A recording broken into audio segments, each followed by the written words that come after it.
Tonight we continue our pre-election segments by turning to the race for City Councilor at Large. Our guest is one of the finalists in the election taking place Tuesday, November 5th. Appointed to the council earlier this year, she's running for her first full term. We'd like to welcome Althea Garrison. Thank you very much for being with us, Councilor. Thanks for having me. Councilor, we've come to hear a lot about the council as being a magnet for progressives. You are the conservative on the council. What's that been like for you? It's been very interesting. It means I have to object to things that I disapprove of, which I do that quite a bit. You say you do it quite a bit. Anything sticks out in your mind, something that you disapproved of? Well, a lot of times, for instance, like when I filed the resolution to support the Boston police, most of the councilors was against it. So they have to go on record. Some of them didn't show up that day. Michael Flaherty, he didn't come to the meeting that particular day. Now, this sounds like a pretty simple thing. Either you're for the police or against them. I mean, is it really all that simple? I think it was very simple. And I think the Boston Herald also, because they did a couple of editorials on it, they thought it was very simple too.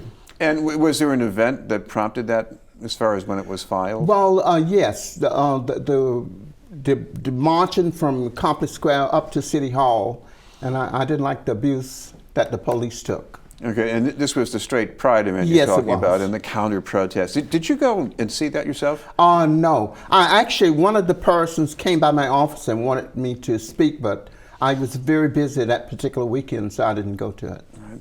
I want to ask you about some of the other things that involve the police in the city, because right now this year, homicides are down. That's sort of good, but shootings have been up. Anything you'd like to see done about that? Well, more enforcement. I'm not for gun control, so I won't say that I take guns away, because if you take all the guns away, only criminals would get the guns and have the guns. Well, let me ask you this. What if we had a law that banned under-the-table sales so that you couldn't get a gun unless it was registered? And that way, if someone had a gun, we knew where it came from. What about that idea? I could support something like that. Right. Yeah. I want to ask you about some of the other things that's going on. I'm sure you've heard from a lot of people about how expensive it is to live in Boston, whether you're buying a house or a condo or renting. What have you done to solve that problem? Number one, I'm for rent control, and I filed an order, I believe it was in February, for rent control. But a lot of the councils, the current councils are not for rent control. Like Isaba George, her husband is a real estate developer, so it's obvious she won't support it. Well, but there might be some other people who might have reservations. But most all of them have not went on record saying that they would support. They make a statement, but they don't go on record to sign support legislation. Now, this thing, did it actually get to a vote? Not yet. It was signed to a committee, and they can keep in the committee forever. Now, when you say you want to have rent control, what would that mean? Would that include, let's say, an owner-occupied three-decker? No. What it would include was it would omit 1, 2, 3, 4, 5, and 6 family homes. They wouldn't have to worry about rent control. They would be exempted, right? But the huge buildings, that's what I was going at. And I think the city of Boston should be able to control their destiny as far as rent control is concerned. Now, would this mean you would have no increases? Would there be a certain amount you could increase the rent, let's say, from year to year? Yes, it would be similar to like it was before. As you probably know, Boston didn't vote for rent control, even though it was forced. Yes, I'm aware of that. The state voted to abolish it, but we did not vote to abolish it here. Exactly. Right? So how would you deal with it? Because that's a state law as it stands right now. There's special legislation, like a home rule petition. You have to file a home rule petition with the legislation, which I did all that. So it's just the city council have not brought it up for a vote. Well, another way to help with housing that at least a lot of other councilors are thinking of as well is to increase the amount of units that developers would make affordable, or at least do something equivalent to that. Would you like to see that increased as well? I stand by what I support. I support rent control. No matter how much housing that developers build, it's not affordable. What's affordable to someone that's not working might not be affordable to me, and what's affordable to me might not be affordable to them. There is no affordable housing in the city of Boston. Although the mayor says there is affordable, there's no affordable housing. Now, when you say no affordable, I mean, I know it's not as affordable as a lot of people would like, but I mean, you're saying absolutely not at all to even people in the middle? I would say absolute not at all. And that's why we have so many homeless people. You must see it all over the city. There's a lot of homeless people, and I think it's disgraceful that we have a rich city and we have all these homeless people on the streets and everything. So how would developers cover the cost of building and still make all units affordable? The developers make out quite well with different things, the city 121A, tax breaks and all that. If they don't want to, help the homeless, then they shouldn't get the tax breaks.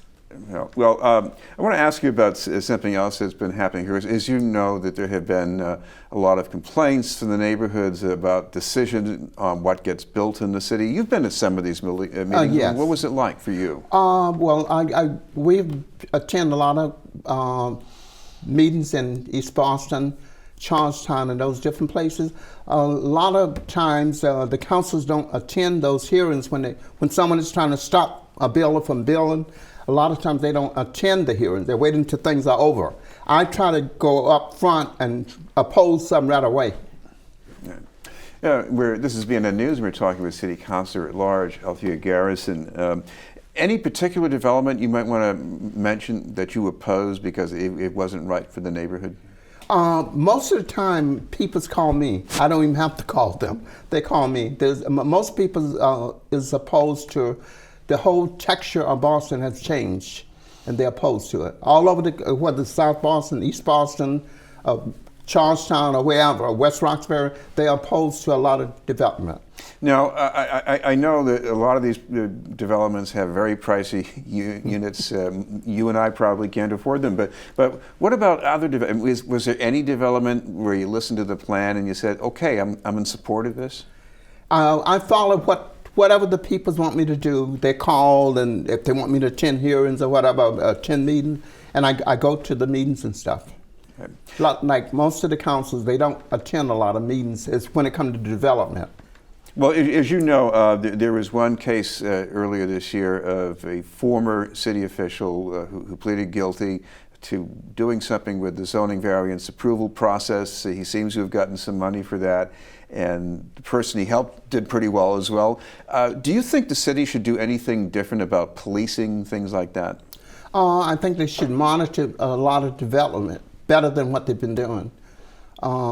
As you know, there were two other people before him that got in trouble. That had to do with jobs for a labor union, if I recall. But in the case, it's still corruption.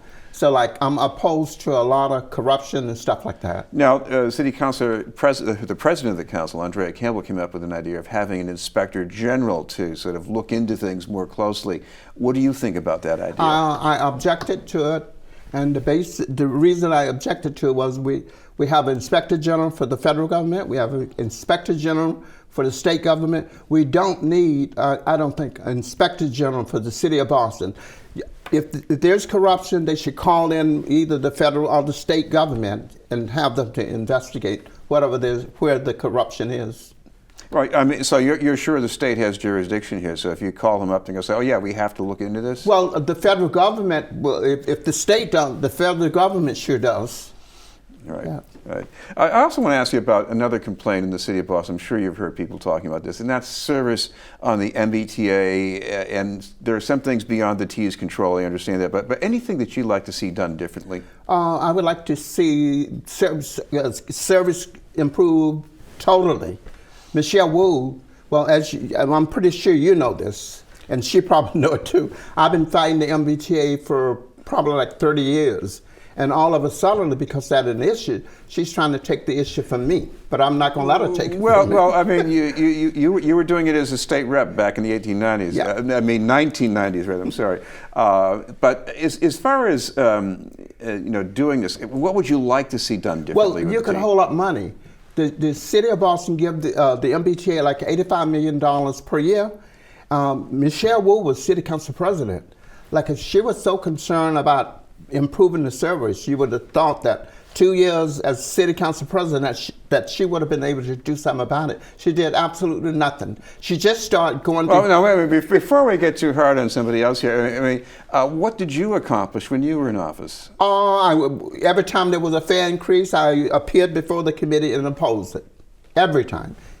All right. Thank you very much for being with us. Thank you for having me too, Chris. Candidate for Boston City Councilor at Large, Althea Garrison. We'll have more news in just a moment.